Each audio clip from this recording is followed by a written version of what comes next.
Bonsoir les terriens, rebonsoir les terriennes.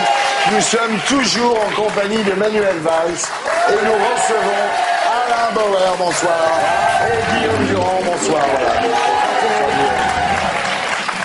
Voilà. Alors, j'ai découvert en préparant cette émission que Valls et Bauer se connaissaient très très bien en fait. Voilà.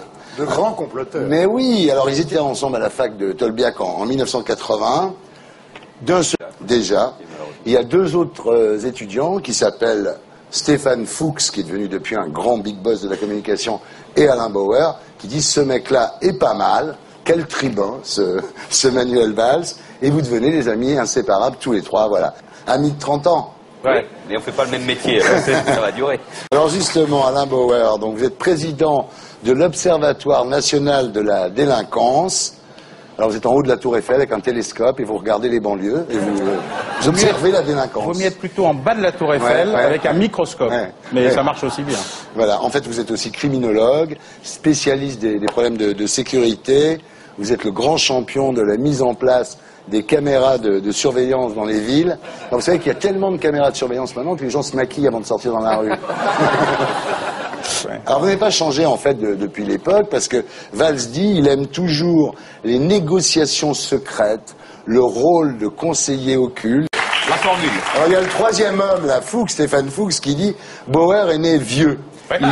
Il a tout fait trop jeune. Et c'est vrai que vous étiez socialiste à 15 ans, franc-maçon à 18, conseiller de Rocard à 26, PDG à 32 et grand maître du Grand Orient à 38.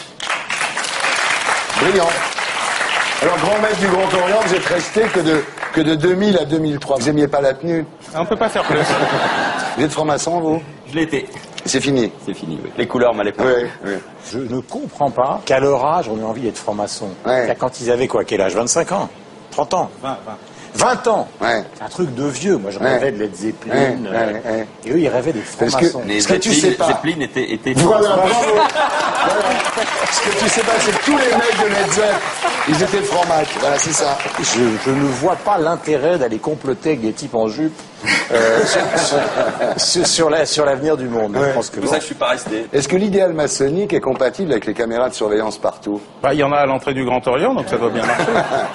Alors, Raffarin a dit au sujet de son expérience de Premier ministre, j'aurais jamais cru les francs-maçons aussi puissants. Il y a des francs-maçons très puissants, mais l'appareil en tant que tel, 60% des parlementaires étaient francs-maçons en 1930. Oui, 10% aujourd'hui, tout compris. oui. On va savoir ce qu'il en est vraiment. On va faire une interview maçon-franc.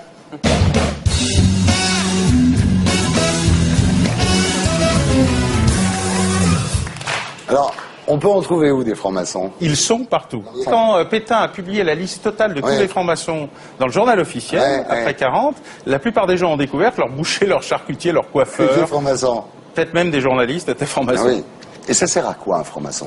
Ils se réunissaient pour discuter de tout ce qui était interdit à l'extérieur de la société. Ouais. La franc-maçonnerie, c'est l'endroit où des nobles, des curés et des laïcs pouvaient se parler à niveau d'égalité. Ouais. En fait, un débat à part chez toi, bien organisé à la télé, c'est un truc où personne n'arrive à finir une phrase, où seul l'animateur du concours de décibels arrive à montrer qu'il a fait un vrai débat.